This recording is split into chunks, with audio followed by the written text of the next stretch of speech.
Good morning and welcome to Fraud Education's free webinar series on Is Test Optional Really Optional? My name is Ibrahim Firat and I'm the Chief Educational Consultant for Fraud Education. Thank you for joining us today. We'll be starting in just about a few seconds here, allowing our attendees to sign on Zoom. We're also live on Facebook. On our Facebook page, Fraud Education. So if you'd like to follow along, please do so. But keep in mind that in order to ask questions live to me so I can monitor the questions and answer them at the end of the conversation, you need to be logged on Zoom. So we'll be starting in about 10 seconds here.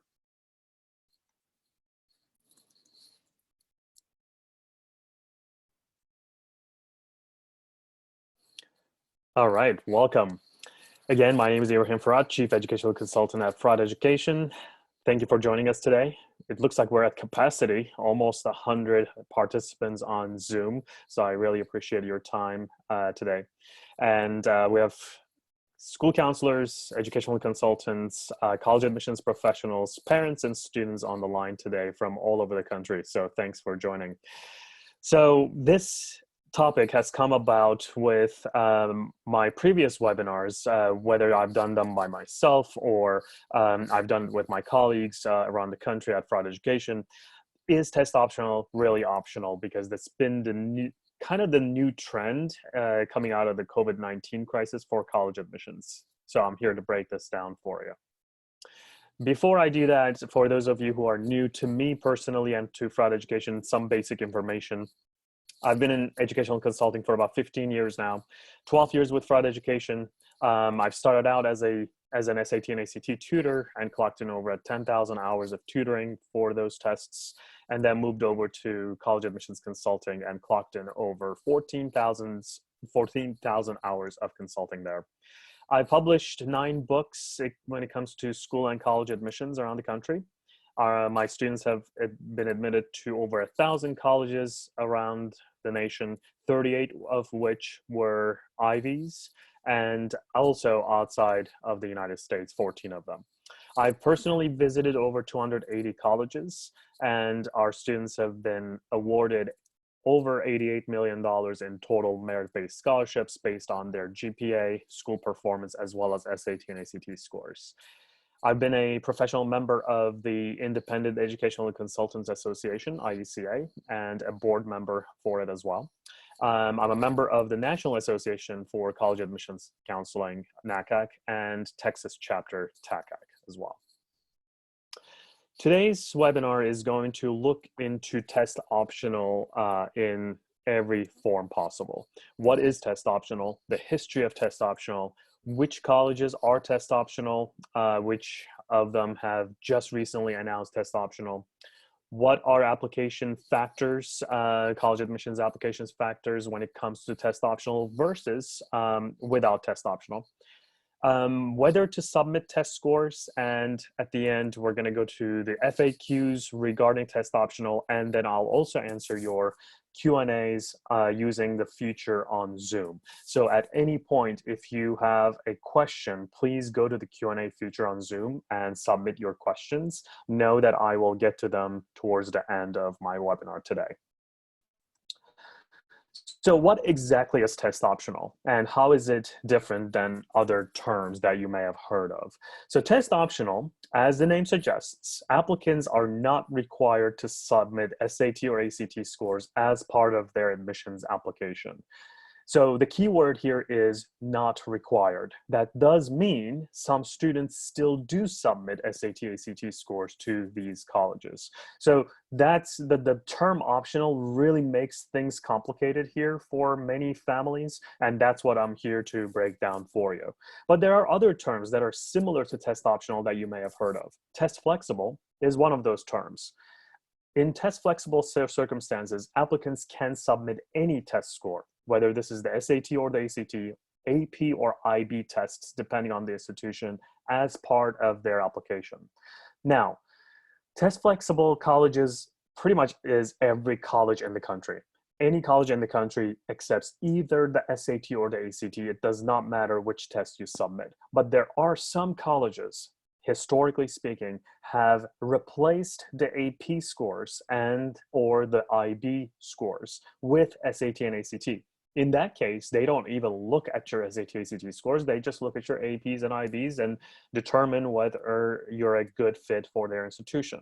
So test flexible can be extremely helpful for those students who are doing really well in school and do really well on the APs and IB tests as well. But not every college, very, very few number of colleges are test flexible in that regard. But many colleges are test flexible in the regard that they accept either the SAT or the ACT. And there is the test blind term. Test blind pretty much means the applicant's SAT, ACT scores are not reviewed as part of their application, even if they have mistakenly sent them to the institution who is test blind. So that's very different than test optional. Test optional colleges, if you submit the scores, they will look at it. Whereas test blind, if you submit the scores, they won't look at it. It's going to go to trash. So these three terms are similar yet very different, powerfully different, depending on which institution you apply to. Many people think that test optional is a relatively new term, and I'm telling you, this is not. Test optional term has been around since 1969, and the founder, or I guess one of the pioneers, I shouldn't say founder, the pioneer of this is Bowdoin College in Maine. They've been test optional since 1969. Yes, we're talking about like civil rights movement times. So it's not a new trend. 300 plus colleges and universities in 2005 came together as almost like a consortium and did a study, actually. They've released a study that said test scores do not equal to merit when it comes to college admissions. And then notable names follow this movement after 2005. And here's some on the list here. WPI, 2007, said, all right, we're joining on board. Wake Forest, Sewanee, NYU, American, Brandeis, George Washington, University of Chicago, and then very recently, University of California. So you can only see the movement has gained strength over the last 10 to 15 years or so, and there are specific reasons to that, and I'll talk to you about that a little bit. Now, what are the numbers now? In 2007, the colleges that were test optional was only about 800. Today, it's 1,200 plus. Why test optional? There are four main reasons to this on the college's perspective. One, to increase diversity. What colleges have found is dropping SAT, ACT as a requirement led to greater diversity because the focus on test scores actually deterred otherwise qualified minority, low-income, first-generation female and other students from applying. So because they don't have as much access and equity when it comes to access to test prep, by putting in test optional, colleges were pushing in the diversity agenda, and it really works as well. Number two reason is focusing on academic capability. What the colleges have found that are test optional is de-emphasizing tests attracted more students who are academically capable, who are really good at their core subjects, even elective subjects, and who get to explore their passions and their academic skills in an academic way. Some kids, they all often say, I'm not a good test taker, or I'm anxious about tests. Well, by removing that test as a requirement, colleges get the focus on the academic capability of the student. And again, to go along with that is emphasizing high school performance. Expressed either as grades or class rank is the best available screening device for applicants for the colleges who went test optional. So they can actually look at the performance, look at the trends between one, grade level to the other grade level, look at the recommendation letters from teachers, from counselors as well, and really see what impact they've had in high school.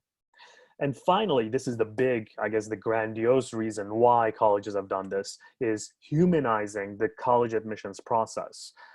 What most of these test optional colleges have found was the applicants were looked as a number and what SAT, ACT scores have determined their capability and their merit. But they've come to realize after they went test optional, they've started admitting kids who were like not looked at merit wise more effectively. So now they can actually look at the merit, true merit of the student, looking at their activities in and outside of school, looking at their skills, looking at their college essays and personality, and really, really assess the fit.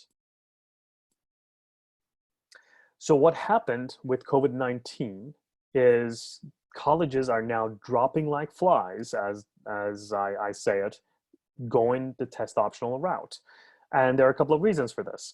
SAT and ACT cancellations in spring 2020 obviously pushed some of these colleges to say, well, our juniors, class of 2021, cannot really take these tests even once. Maybe, maybe they take it once and they don't like that score. What can they do? Whereas the previous classes historically have submitted at least 2 or 3 test scores, or took it 2-3 times but submitted their highest score. Summer 2020 tests, SAT and ACT, in June, July, and August are in a limbo. We don't know. As of today, these tests are still on, but will they be on come 1 week, 2 weeks down the road? We don't know. Because we don't know, SAT and ACT have both announced some sort of online at-home testing for the summer and fall of 2020. The problem with that is it creates a lot of uncertainty, a lot of anxiety, and a lot of question marks with students, with colleges even, about the viability and, I guess, the reliability of these tests. So class of 2021 is obviously the most impacted group. But if you have a sophomore or a freshman, class of 2022, 23, or even a 7th or 8th grader, what is going to come out of this test optional movement is most likely going to impact everyone. So let's look at some of the study out there. So this is FairTestorg. So you can actually access this website now. You can see the test optional growth chronology from 2005 to 2020, updated April 10th. So notice the number here for spring 2020 alone. So if you go to this website, you're going to notice that this is actually broken down by year, like by season and year. Summer, say 2015, summer of 2015, there were maybe 2 colleges who went test optional. Summer of 2017, maybe there's 3 colleges there. Look at spring 2020. I mean, this is not the whole list. I had to like take a screenshot and actually, cut it along the line. So there are so many colleges, spring of 2020, announcing test optional because of what's going on today and what will happen after. So many of you who are watching, you're going to relate to this quote. When I hear the term optional on anything, especially on job applications, college application, etc., I read in between the lines. You don't have to, but you better do it. That's your gut feeling. The question is this true for test optional? The answer is, it really depends. And I know you don't want to hear this, but it really is, it depends. And in some cases, you don't even know.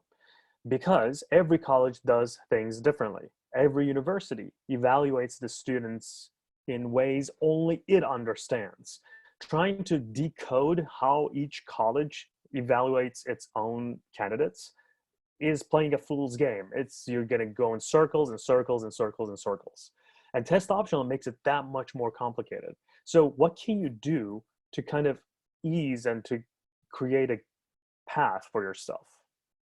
So we look at the data, and I've provided a few examples with specific data to help you decode test optional. Number 1 example is the school that pioneered the test optional, Bowdoin. I call it old school for that reason, not because they do things old school. They're considered old school when it comes to test optional. They really know what they're doing. So Bowdoin College in Maine is one of the top national liberal arts universities in the country, and it's been test optional since 1969. So this is their data for fall 2020 admissions, meaning the class of 2020 from high school who applied to start fall 2020. So 38% of those students applied test optional. 38% of the applicants for fall 2020 applied test optional to Bowdoin. And 30% of those 38% have been admitted on merit outside of SAT, ACT, obviously, because they haven't submitted them. So the 62%, the remaining 62% of the applicants still submitted test scores for one main reason: potential merit-based scholarship dollars. Now, here is the other really interesting data: selectivity, meaning the percentage of applicants who got accepted to Bowdoin last year, 9%. So 9% of applicants who applied to Bowdoin in total, including test optional or no test optional, have been admitted. Look at the number for 2013. This number was 15% admissions rate in 2013, 7 years ago. So what does this mean? This means test optional, number one, test optional is not really that much easier for you to get into a college. And I say this very, very emphatically because mainstream media like Wall Street Journal, Forbes have just published articles just about 3 weeks ago that I really protested against on Twitter personally, saying pretty much they said that test optional makes college admissions easier. It's not. Test optional, if anything, this is simple math. If it is test optional, you're going to get more and more applicants into universities with no test scores. If you increase one factor, which is the number of applicants, into that percentage equation, you're automatically going to see a decline, because the available quota, available space for admissions of a college rarely changes unless they buy new land, new buildings, so they increase their classes. Bowdoin College is a small university, small liberal arts college. If they don't increase their class space, but they increase their application numbers, their selectivity is automatically going to go high, and admissions rate is going to go down. And that's exactly what happened on Bowdoin's case. So test optional is actually increasing the number of applications, and therefore selectivity increases as well. So now let's look at the new school, UChicago. I call it new school because they've just announced test optional in 2019 for the fall 2020 admissions cycle, which has been completed. So that was for class of 2020. And they're about to start fall 2020 in UChicago. Now I call them the new school because, again, they announced permanent test optional policy, not temporary or pilot, but it's just still recently new to them. So the data shows that 12% of applicants into UChicago have applied test optional for the fall 2020 admissions cycle. And 10% of those 12% have been admitted with no SAT, ACT considered. And here's the other interesting fact. 88%, obviously, who submitted the SAT, ACT score submitted mainly because, again, they were going for potential merit-based aid. Even though UChicago is highly selective, getting admitted is a big deal in the first place, yet let alone getting potential merit-based aid. But they still submitted just to see if they can get some. And on the other side, what is really interesting is there was a surge of applicants with perfect SAT, 1,600, that's what we're talking about, and perfect ACT, 36, compared to UChicago's average prior to pre-test optional times. So whereas UChicago had an average 34 to 36 ACT and 1,530 to 1,600 SAT for their admitted class, pre-test optional time, now they've gotten more and more perfect scores on the SAT and ACT who chose to submit their scores. Why do you think that is? Well, why not? If you have the score, you submit it because it's test optional. So now you're telling the college, look, I mean, I could choose not to submit my scores, but I have a perfect score. So here it is. You can review it in context with everything else that you review. It makes perfect sense. Now, on the right-hand side, you see 20% increase in the number of applicants from compared to fall 2019. That goes back to what I just said about Bowdoin. So if you have limited number of space, and if you now open the way for more applicants without a test to submit applications to your institution, you're going to see an automatic increase in number of applicants. And that's what happened with U Chicago as well. And that has dropped their admissions percentage and increased their selectivity. But at the same time, they have surged in terms of applicants from first gen and or low income and minorities as well. So they were able to increase diversity just by doing what they did. Let's look at a middle of the ground school, University of Delaware. I call it the established school simply because they went test optional in 2016, only for in-state applicants. So they've done this for a few cycles. That means they've established enough, but they're not old school like Bowdoin where they really, it's like automatic. Okay, so they're still kind of a little bit learning the way, but then they're not as brand new as U Chicago. So they're established. So they have a 4-year average data published for their applicants in state, because they're only in state for, or they're only test optional for in-state applicants. So 15% of their in-state applicants have applied test optional on average over the last 4 years. 15%. You would think that that would be higher, right, for an established school. But it is right in between the old school, which is like 38%, and then, 12%, which is U Chicago, the new school. So it's kind of in between. And then submitted test scores, 85% of them submitted that, and then obviously going for potential merit aid. But here is a very interesting data. University of Delaware has reported average SAT, ACT scores for their admitted class higher than the SAT, ACT scores for their admitted class pre-test optional times, meaning pre-2016. So what that did is, yes, they still took in students test optional without looking at SAT, ACT scores, but they are getting higher SAT, ACT scores being reported by those who decide to submit the scores. So what does this whole thing mean? So let's interpret the data. Number one, more than 70% of applicants on average still submit SAT or ACT scores to test optional colleges. This is on average. Test optional colleges are just as selective, if not more so, and you've seen some examples there, as they were pre-test optional times. They just look more closely at other factors if applicants choose not to submit test scores. And if they do submit test scores, they still look at it in around the same lens. Test optional colleges still require SAT, ACT scores if applicants would like to be considered for merit-based aid. Test optional colleges are reporting higher average SAT, ACT scores than scores from pre-test optional times.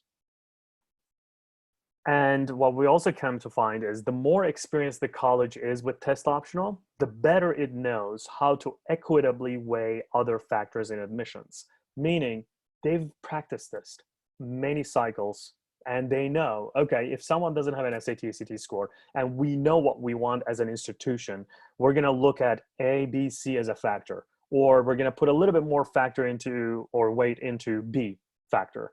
So colleges actually have practiced this so many times that they know. So they're not playing a guessing game. So let's look at those factors. And I've discussed this in my other webinars as well. So there are 7 top factors in college admissions. Number 1 factor, or the most important factor, has always been the high school GPA and or the high school class rank, if your school ranks. Number 2 factor is the curriculum rigor. How did you get your GPA and or class rank? Did you take as many APs, advanced honors, IB, high-level classes as possible, or did you go the easy way with regular? SAT, ACT scores has been a 3rd factor in college admissions for many colleges. Relevant activities or leadership. So this goes to students in and outside of school activities, clubs, organizations, volunteer jobs, internships, leadership opportunities, It could be camps, it could be counseling, it could be swim practices, it could be football practices, it could be cheerleading competitions, it could be anything that shows outside of school involvement of the student. College essay. This is where the colleges put personality and actually the fit of the student into their institution. The voice of the student need to come through the college essays, whether this is the main college essay that's coming through on the Common Application, Applied Taxes, or Coalition, or the supplemental essays that are individually asked by institutions. Strong recommendation letters from teachers and counselors. This has been a very big factor as well for colleges in the college admissions process, especially if you want to put a context to some of the gaps or some of the opportunities that are involved in the applicant's profile. So if you have a declining trend from 9th grade to 10th grade in your transcript, but it is tied to a family member being sick, and then your counselor talks about that in his or her recommendation letter, that puts context to your application, and therefore, includes a potential pass. I don't want to use the word pass, but potential plus, so that you are not going to be penalized for having that decline from 9th grade to 10th grade grades. And then finally, 7th factor is the ability to pay. So this has been more of a recent factor in college admissions, where colleges actually start to ask the question whether you would need needs-based financial aid, meaning applying for FAFSA or CSS profile so that they can determine your need. Some colleges ask that question, some colleges don't. Again, it depends on the college, but the family's ability to pay have become a recent factor for admissions. So how does this whole thing fit into a test optional scenario? If you apply with test scores, colleges will look at it as a pie chart, these 7 factors, and they will assign their own distribution or percentages. By no means this is representative of a college on your list, but it is on average. Colleges will look at the 7 factors this way. Mainly, they're going to look at the GPA, class rank, and curriculum rigor. That's combined 55% of your applicant's profile holistically. SAT, ACT, if you notice, the weight is about 20%. Relevant activities, leadership is about 10%. College essays, strong rec letters, and ability to pay is about 5%. So this is what happens if you decide to apply to a college who is test optional with test scores. So you're just giving them the ability to, play with these pie slices based on what they deem is important. So that's why I answered that question about, what does it mean? How do colleges look at the test scores? And I answered it as, it depends. It depends on how they look at this. So UChicago may have a very different pie chart here if you submit test scores versus Trinity University in San Antonio, who also went test optional very recently for the class of 2021. They may have a very different one, and they do. So you cannot really know what that pie chart distribution is. You can only guess. You can ask your high school counselor, you can ask your college consultant to kind of give you an estimate. So when you're presenting yourself to these test optional colleges, they can give you the best estimate based on historical data.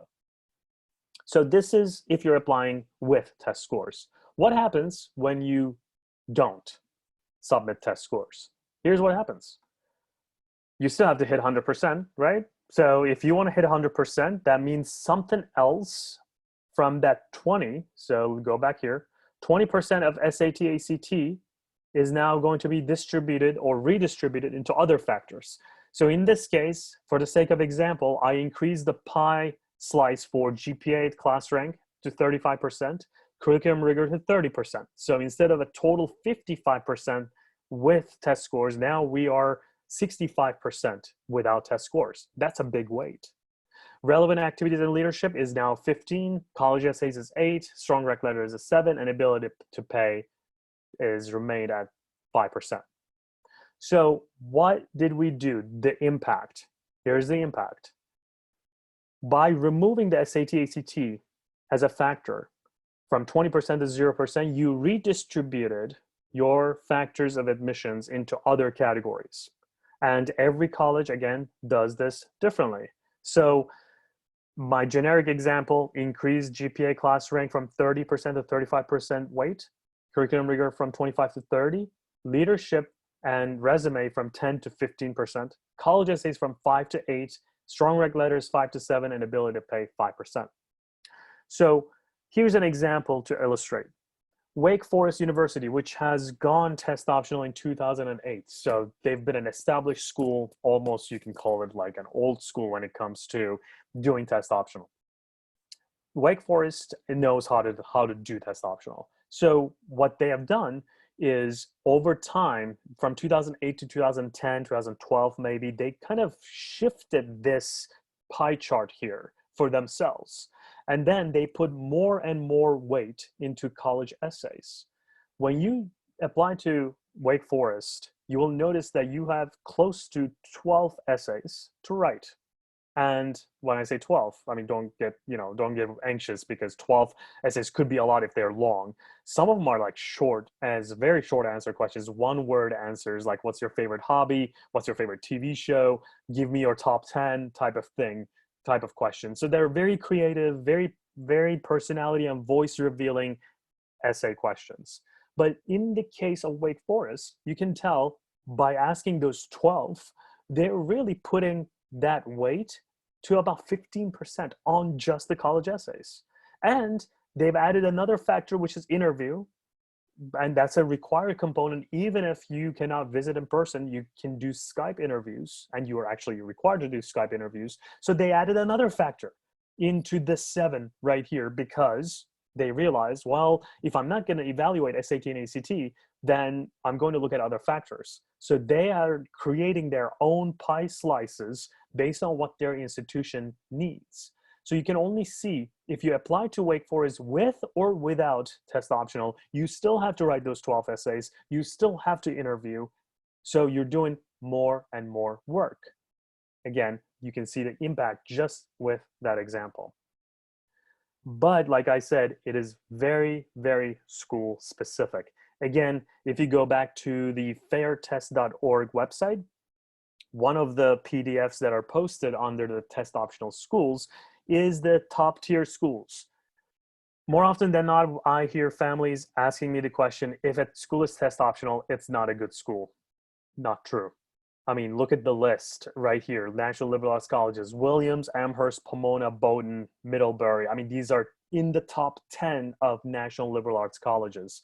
Let me quickly switch over to National University so you can also see. UChicago, number 6, University of California, LA, Berkeley, Wake Forest, NYU, Tufts, Rochester, the other Californias, BU, Brandeis. We're talking about solid institutions that are going test optional. So the one myth that you need to completely get rid of in your head is the myth about test optional colleges being, one, easy colleges or not worthy colleges to get into.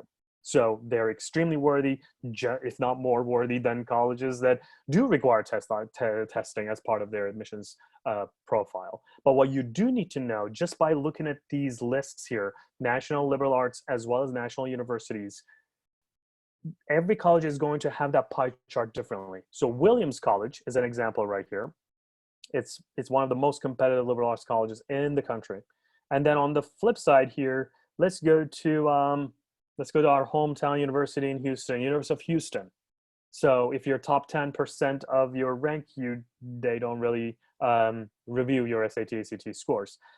Those two schools are going to look at this chart very differently than a college, than say University of Chicago or Pomona College. So you're going to have different approaches, different weights into these factors depending on which university you're dealing with.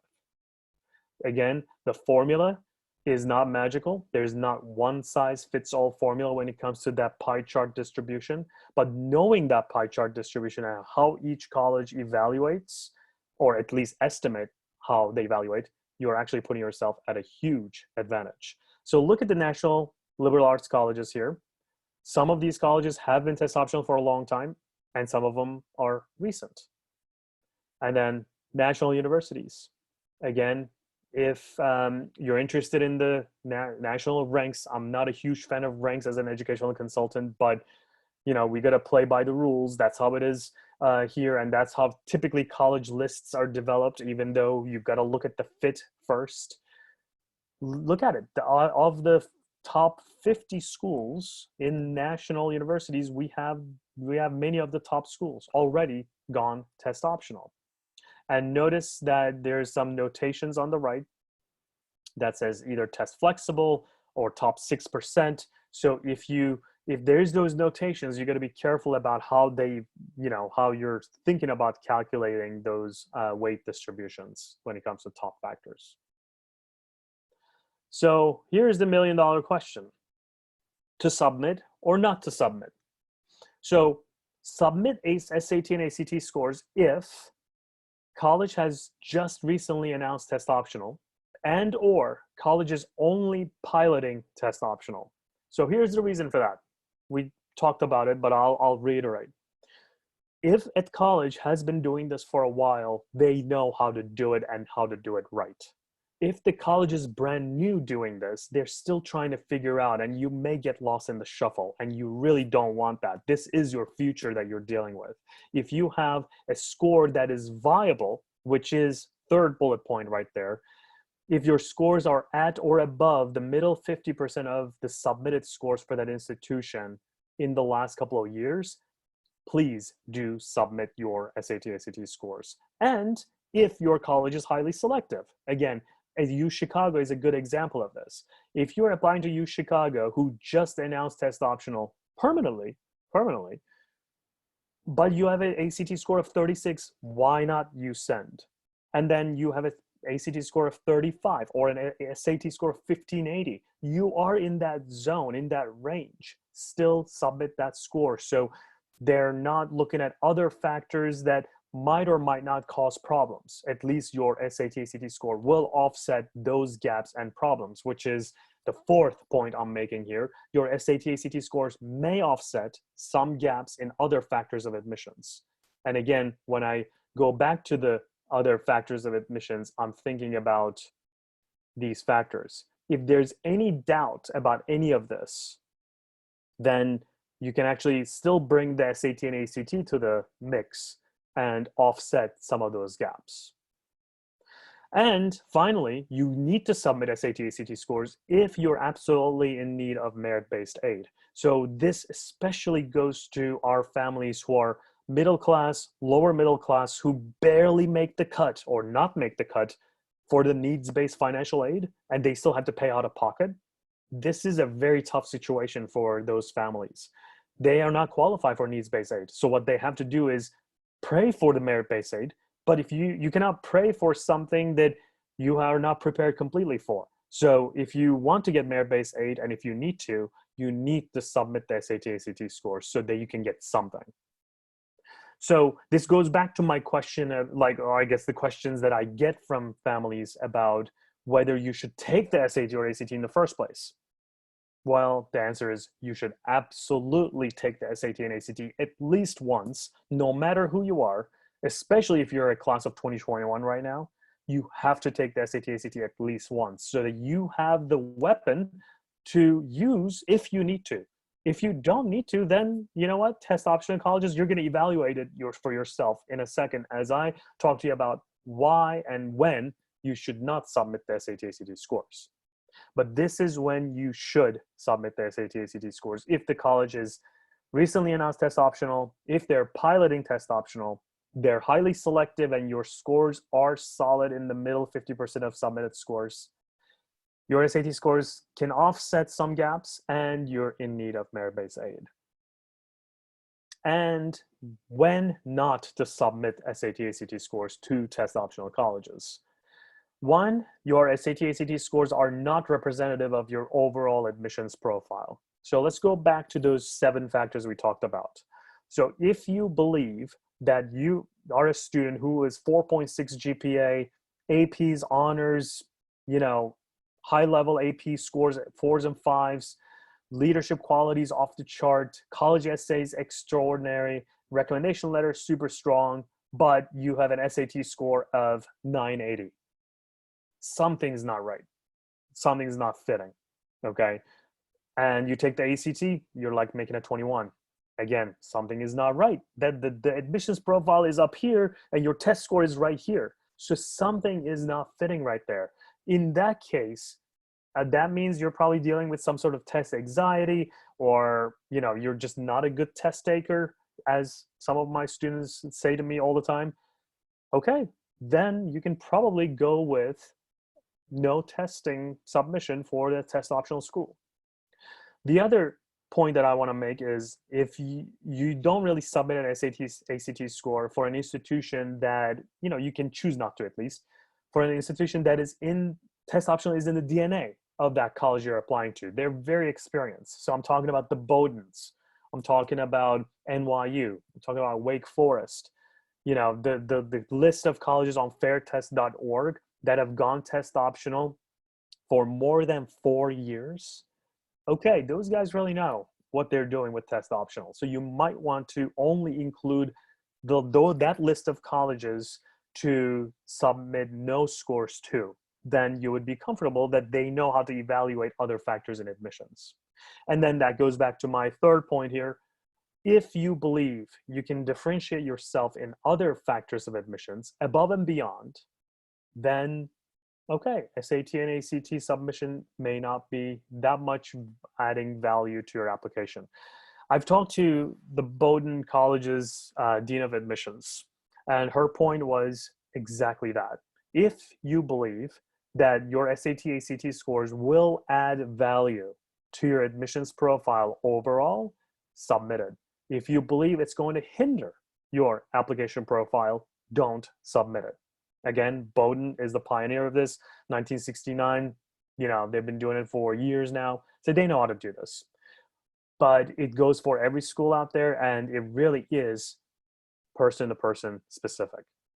So the bottom line is that you submit the score if you can, and don't submit if you must. So this is a big overarching, advice that I have. I know it sounds easier than done, but I've given you a lot of data, a lot of reasons, a lot of specifics to have this made your choice depending on your college list. But it goes back to that college list. Chances are that more than 50% of your colleges are still not test optional. If that's the case, one, you have to take the tests, you have to take the SAT and ACT. Two, you have to submit the best score or scores you got. And three, the other list, the test optional list, you can now evaluate whether those reasons are actually good enough to submit to those schools. The more diversity you create in your college list with test optional versus not test optional, the more opportunity you have for college admissions and the less regrets you're going to have as well. So number one, take the SAT and ACT if and when you can, especially as a class of 2021. Create a college list that is extremely well balanced. So include colleges that are not test optional, include colleges that are test optional, include colleges that are ultra reach, include colleges that are target or match, and include colleges that are safety. And then evaluate yourself among those 7 factors. Ask your high school counselor, ask your college admissions consultant, what are my chances given where I am today, and what do you recommend in terms of my chances of getting in with or without scores? And then finally, really just look to yourself. Today is difficult times. If you're a college of 2021, you have one or no shot at this. If you have one shot, take it, take the test. If you have no shots, then go with the test optional list out there that is going to provide you with the maximum attention without test scores. Then you can still increase your chances of getting into those institutions. So if you follow me on Twitter, under my tag IC Firat, you will notice many updates as they happen because they happen on a minute-by-minute basis nowadays. So you can see which colleges have gone test optional, which colleges are, going with pilot programs versus indefinitely or permanently. So you can see all of that information out there. And then, of course, if you follow Fraud Education, that we're posting many videos and many webinars about this topic as well. So you can contact us on our company pages as well. But what I want to do is I want to go back to some of the questions that I've received before our webinar so that I can answer those points for you first. So I'm going to unshare my screen and go to those questions. And at this time, if you have any questions yourselves, please go ahead and submit using the Q&A feature. All right, so one of the questions I got here is, if I'm applying to a college that is early decision or early action, meaning early decision, again, is a binding contract for a college you're applying to, versus early action is not a binding contract. How does test optional impact my chances? Can you even apply test optional in those rounds? And if you do you even stand a chance? So this is a very good question. It needs to be evaluated in context of each individual college. UChicago, for instance, which is a very recent addition to test optional, has an ED round, early decision round, and they do not make or require students to apply with SAT, ACT scores because they are test optional, but they highly recommend if you do. Again, it's one of those words, highly recommended, but optional. So again, you got to go back to that list. You got to go back to the evaluation of test optional over 1 year period, which is in the case of UChicago, versus 50 years in the case of Bowdoin. So that really goes back to the college list that you have. The other question I got here is about colleges' internal motives. So let's hear it. Will colleges really be test optional, or do they just want to keep application numbers up? Will the percentage of students applying to test optional be the same as the percentage of admitted without tests? So we saw the data from 3 schools, UChicago, Bowdoin, and University of Delaware. We've seen in each and every one of those cases that the application numbers surged, and then selectivity increased, admissions rate decreased. So are colleges doing this for students versus their internal, motives? I cannot answer that question for you, but I can answer that they're genuinely trying to provide more equity and access to those who cannot afford test prep to, submit SAT, ACT scores that are high. So I can tell you that there is good foundation, good ethic behind it. But in return, it is increasing number of applications. And in return, it is increasing their selectivity. And in return, it is decreasing admissions percentages. So, I mean, it's a motive question. I can only speculate about that, but the data is pretty clear. The other question I have from another viewer prior to our start here says, if I have scores, but they aren't as high as I'd like, should I apply test optional? Will my chances be better? Can I even apply test optional if I have scores? Okay, so there's multiple questions there, so let me just answer one by one. If I have test scores, but they're not as high as I'd like, should I apply test optional? Do your research. Go back to the college's individual website and look at their admitted class for the prior years. They publish this data. They say, our admitted class has an SAT average of this, ACT average of this, or range of this, okay? And if you fall out of that range on the below side, then don't apply test optional. Apply test optional, sorry, don't submit scores. If you're on the right side of the range, meaning you're higher than their average, it's your choice, but you should apply with the scores. That way you can increase your chances of merit-based 8 potentially. Will your chances be better? That depends on the research that you do.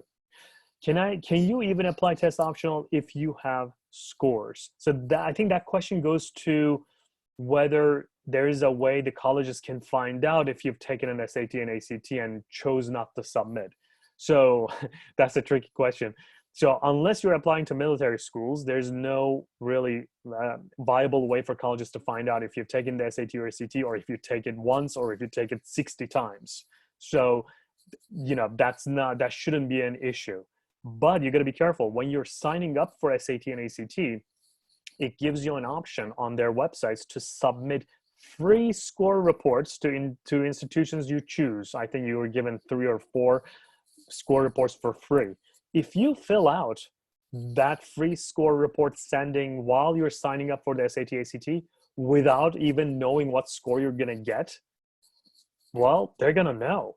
They're going to know as soon as you get your scores, also they will get the scores. So you got to be very careful with that. I always recommend not to fill out that free score report sending. You have the control over what you send and what you don't send.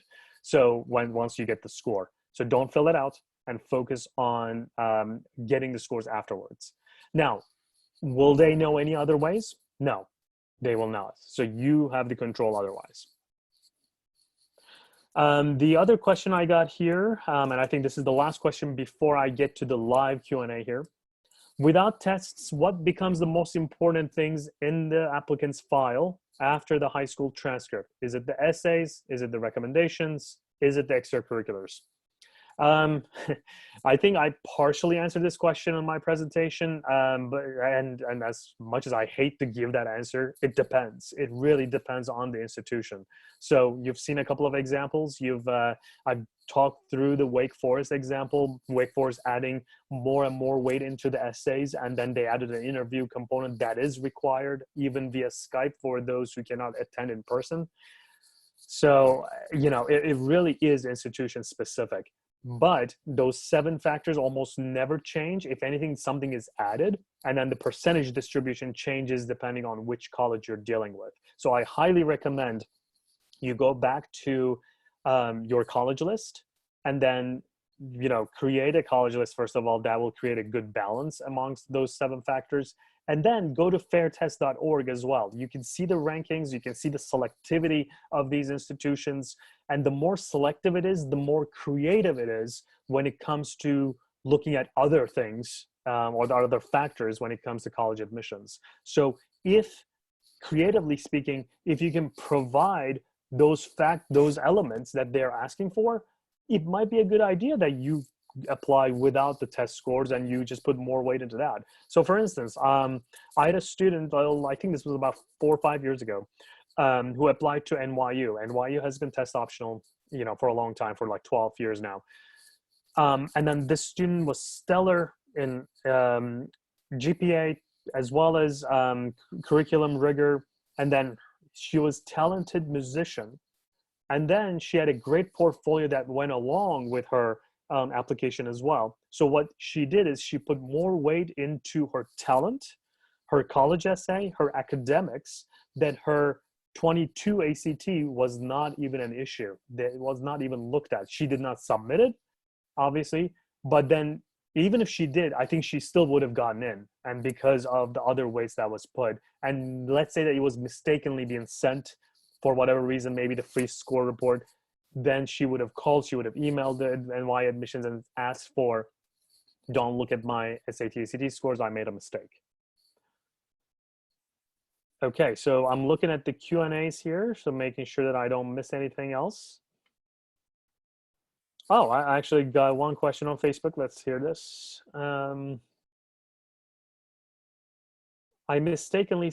What happens if I mistakenly send my lower than expected or wanted SAT, ACT scores to an institution?